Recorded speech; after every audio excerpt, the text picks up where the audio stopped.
இனிய காலை வணக்கம். மகதிஷ்டியின் தினம்பொரு யோகா. மகதிஷ்டியில் தினம்பொரு யோகா, டெய்லி சிம்பிள் யோகா இன் தமிழ். நம்ம வந்து தினைக்கும் பார்த்திங்கன்னா உங்களுக்கு ஒரு ஆசனங்கள் செய்து நமக்கு வந்து நம்ம சேனல் மூலயமா உங்களுக்கு வெளிப்பட்டுகிறது. இந்த சேனல் மகதிஷ்டி தினம்பொரு யோகான்னு பேர். இந்த மகதிஷ்டி தினம்பொரு யோகாவை பார்த்து மகிழ்ந்து கொண்டிருக்கிற அனைவருக்கும் நல்வுள்ளங்களுக்கும் உடல் ஆரோக்கியத்துடன் தெளிவாகவும் அன்றன்றைய பொழுது அவர்களுக்கு எந்த விதமான ஸ்ட்ரெஸ்ஸும் இல்லாமல் நன்றாக அன்றைய பொழுது போகிறதுக்கு நம்மளுடைய வாழ்த்துக்களும் ஆசீர்வாதங்களும் எப்பொழுதும் உண்டு.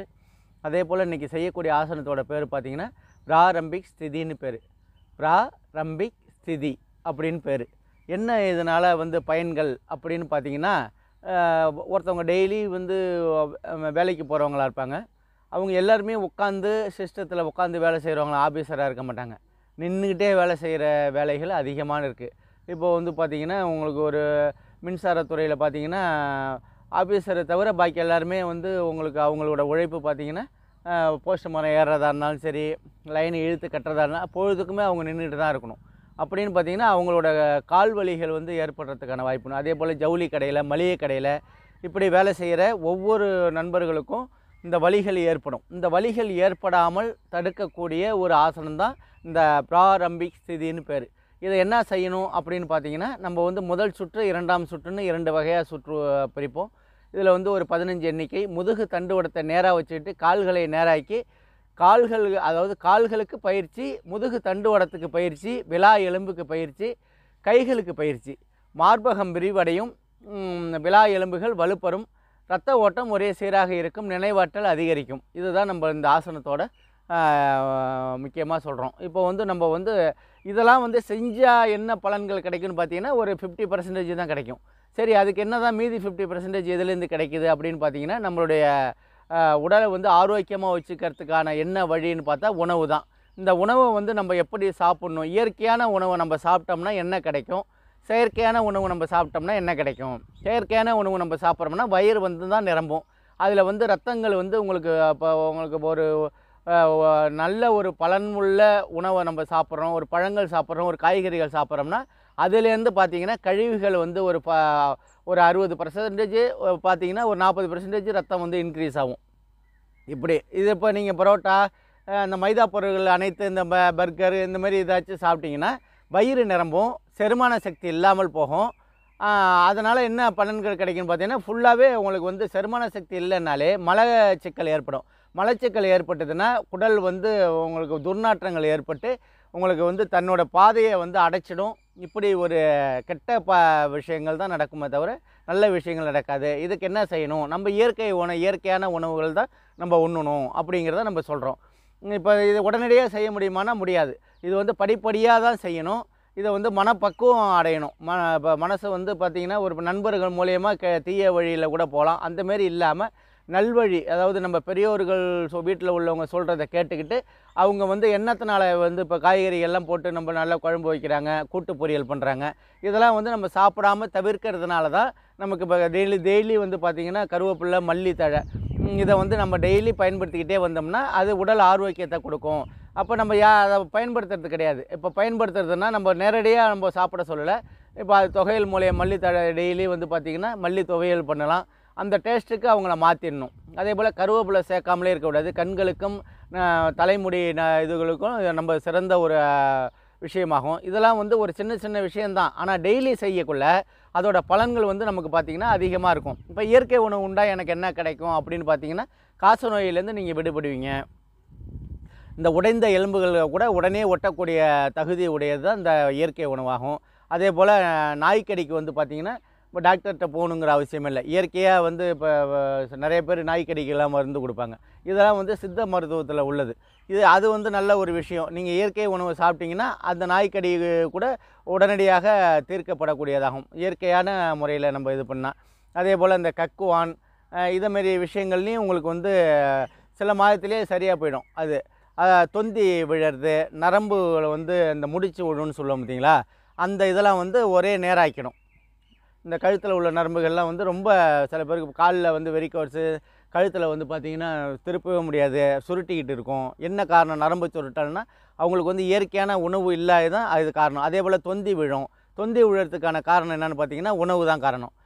சில பேர் பணத்தொந்திம்பாங்க. அப்படிலாம் ஒன்றும் கிடையாது. உணவை வந்து சரியான முறையில் உண்டு நமக்கு தேவையானதை மட்டும் ஏற்படுத்திக்கணும். அதாவது சாப்பிட்டு முடிஞ்சோடனே கொஞ்சம் பசிக்கணும். அந்தமாரி நம்ம சாப்பிட்ணும். வயிறு எவ்வளோ இருக்கோ அவ்வளோத்தையும் முட்டை சாப்பிட்டுட்டிங்கன்னா அந்த மிஷின் வந்து எப்படி உங்களுக்கு தம்மாயி தான் நிற்கும். உங்களுக்கு வந்து செரிமான சக்தி வராது, உடனே படுத்துடுறது. இப்படிலாம் நம்ம நிறைய தப்பு பண்ணுறதுனால தான் இந்த ஒற்றை தலைவலி வரும் சில பேருக்கு. என்ன காரணம்னா, ஒரு நல்ல இயற்கையாக நல்ல பழங்கள் சாப்பிடுங்க, காய்கறிகள் சாப்பிடுங்க, குளிர்பானங்கள் சாப்பிடாதீங்க. இது வந்து சாப்பிட்டிங்கன்னா உங்களுக்கு வந்து ஒவ்வாமைகள் தான் ஏற்படும். இங்கே தலையில் வந்து பார்த்திங்கன்னா நிறைய பேருக்கு ஈறு பேன்லாம் இருக்கும், கண்ணில் வந்து புரை விழுந்திருக்கும். இதெல்லாம் என்ன காரணம்னு பார்த்தீங்கன்னா, இந்த இயற்கை உணவு சத்தான உணவு பத்தலை அப்படி டாக்டர்கிட்ட போனீங்கன்னா அவங்க ஒரு சத்தான ஒரு டானிக்கை எழுதி கொடுப்பாங்க. அந்த டானிக்கையில் என்ன இருக்குன்னு பார்த்தீங்கன்னா, அந்த என்ன குறைபாடு இருக்கோ அதுக்குள்ளே தான் இருக்கும். அதை நீங்கள் நேரடியாகவே நீங்கள் சாப்பிட்டுக்கலாம். புரியுதுங்களா? இப்போ சுகர் இல்லாதவங்க அனைத்து விதமான பழங்களையும் சாப்பிட்லாம். சர்க்கரை சத்து அதிகமாக உள்ளதை கூட சாப்பிட்லாம். அவங்களுக்குலாம் ஒரு வரப்பிரசாதம். சுகர் வந்து வராமல் இருந்து நீங்கள் எல்லாத்தையும் சாப்பிட்டு பார்த்துக்கலாம். அதேமாரி உங்களுக்கு வந்து இந்த விரைவீக்கம், வாய்ப்புண்ணு, வயிற்றில் வந்து பூச்சி உருவாகுது, முதுகு வந்து வலி ஏற்படுறது, இதெல்லாம் வந்து பார்த்திங்கன்னா எதனால் ஏற்படுது அப்படின்னு பார்த்தீங்கன்னா இயற்கை உணவு இல்லாமல் தான். இந்த இயற்கை உணவுனா என்னங்கிறத உங்களுக்கு பின்னாடி நம்ம வந்து என்னென்ன உணவு சாப்பிட்ணும், எத்தனை மணிக்கு என்ன சாப்பிட்ணும், எத்தனை வேலைகள் சாப்பிட்ணும் அப்படிங்கிறத நம்ம அடுத்த டிராஃபிக்கில் பார்ப்போம். இப்போ பிராரம்பிக் செதின்னு பேர். இதை வந்து முதல் சுற்றுக்கு நம்ம வந்து போக போகிறோம். இந்த முதல் சுற்று வந்து சிறிய பயிற்சி முடிஞ்சோன்னா ஒரு 15லேருந்து 20 எண்ணிக்கை முடிஞ்சு முதல் சுற்று பண்ணிக்கிறோம். அதுக்கு இடையில் மூச்சு சுவாசம் பண்ணுறோம். இரண்டாவது நீங்கள் வந்து என்ன செய்யணும்னா, நம்ம 2 நடை தான் செஞ்சு காட்டுவோம். நீங்கள் வந்து குறைச்சலாக வந்து பார்த்திங்கன்னா ஒரு நடைக்கு 1 நிமிஷம் தான் வரும். அப்போது ஒரு 10 தடவைனாச்சும் நீங்கள் செய்யணும். 10 தடவை செஞ்சிங்கன்னா ஒரு 10 நிமிஷம் தான் வரும். மூச்சு சுவாசத்துக்கு ஒரு 5 நிமிஷம் வச்சிங்க, 15 நிமிஷம் ஆக ஒரு 20 நிமிஷத்துக்குள்ளார இந்த ஆசனங்களை நீங்கள் செஞ்சு முடிச்சிருவீங்க அப்படிங்கிறத நம்ம சொல்கிறோம். இப்போது உடலை வந்து நேராக வச்சிங்க, கால்களை வந்து இந்த பொசிஷனில் வச்சிங்க. அந்த கால் வந்து ஃப்ரண்ட்டுக்கு எவ்வளோ போக முடியுமோ அவ்வளோ போகணும். டெய்லி நீங்கள் செய்ய பார்த்தீங்கன்னா கட்டவரில் வந்து தரையை போய் தொட ஆரம்பிச்சிடும். இப்போ நம்ம அதே போல் இந்த பின்னோக்கி இழுக்கிறீங்க பார்த்தீங்களா, அப்போது நரம்புகள்லாம் வந்து உங்களுக்கு வலிக்கும். அதை வந்து நீங்கள் என்ன செய்யணும், டெய்லி நீங்கள் கால்களுக்கு நன்றாக பயிற்சி ஏற்படுத்தணும் அப்படிங்கிறது தான். ஃப்ரண்ட்டில் வந்து பார்த்திங்கன்னா 10 நடை, பேக்கில் நல்லா இழுக்கணும். நல்லா இழுத்து நீங்கள் பண்ணிங்கன்னா நல்லா ஒரு இந்த வலின்னு சொல்கிறோம் பார்த்தீங்களா, கால் வலி, இந்த நீங்கள் வந்து டெஸ்ட்டு பண்ணி வேணால் பாருங்கள். கால் வலி ரொம்ப அதிகமாக இருக்குது அப்படின்னு பார்த்தீங்கன்னா இதை வந்து என்ன செய்யணுங்க, ஃப்ரண்ட்டில் வந்து ஒரு எண்ணிக்கையில் வந்து ஒரு 25 எண்ணிக்கை வச்சிங்க. 1 2 3 4 5 6 7 8 9 10 11 12 13 14 15 16 17 18 19 20 21 22 23 24 25 அப்படி செஞ்சுக்கிட்டு இருக்கக்குள்ள குறைக்கோழி பிடிச்சி இழுத்துதுன்னா உடனே நிப்பாட்டிடுங்க. அது மறுபடியும் நீங்கள் செய்யக்கூடாது. அதே போல் பின்னோக்கி நல்லா எவ்வளோ தூரம் இழுக்க முடியுமோ அந்த அளவுக்கு இழுத்துங்க. இழுத்துக்கிட்டு கைகளை வந்து இதில் ஊனிக்கிங்க. இது வந்து பயிற்சி தான், ஆசனத்துக்கு இன்னும் போகலை. இதே போல் 1 2 3 4 5 6 7 8 9 10 11 12 13 14 15 16 17 18 19 20 21 22 23 24 25. இப்போ இது வந்து இது போதுமானதாகும். இப்போ கைகளுக்கு நம்ம வந்து பயிற்சி பண்ணுறோம். கைகளை வந்து நன்றாக உயர்த்தி 3 4 5 6 7 8 9 10 11 12 13 14 15 16 17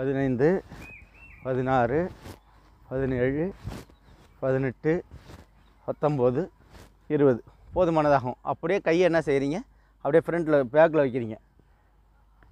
பேக்கில் வந்து நீங்கள் ஊனிக்கணும். ஊனிக்கிட்டு உடல் நேராக இருக்கான்னு பாருங்கள்.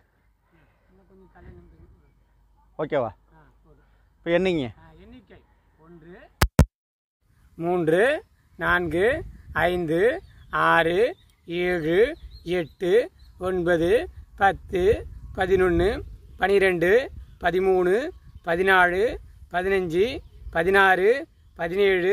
17 18 19 20 21 22 23 24 25. நன்றி ஜெகய்யா.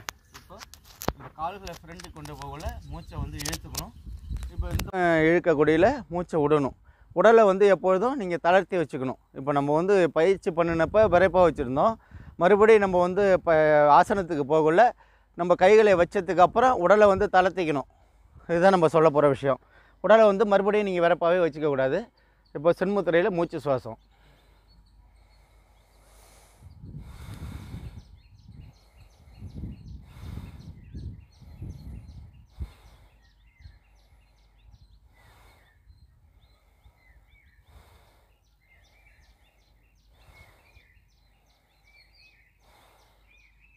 இப்போ போதுமானது. நம்ம வந்து டெய்லி நம்ம வந்து இந்த ஆசனத்தோட பேர் வாயில் நுழையலைன்னாலும் பரவாயில்ல, ஆசனத்தோட என்ன அப்படிங்கிறத நீங்கள் தெரிஞ்சுக்கணுன்னா மகதிஷ்டி தினம் ஒரு யோகா அப்படிங்கிறத சப்ஸ்கிரைப் பண்ணாதவங்க பண்ணிட்டு பாருங்கள், பண்ணினவங்க டெய்லி உங்களுக்கு வந்துக்கிட்டு இருக்கும். பிராரம்பிக் ஸ்திதின்னு பேர். இது செய்யறதுனால என்னென்ன விளைவுகள் ஏற்படும், இதோட நன்மைகள் என்ன அப்படிங்கிறத நம்ம வந்து பின்னாடி பார்க்க போகிறோம். நம்ம 2வது சுற்றுக்கு நம்ம போக போகிறோம்.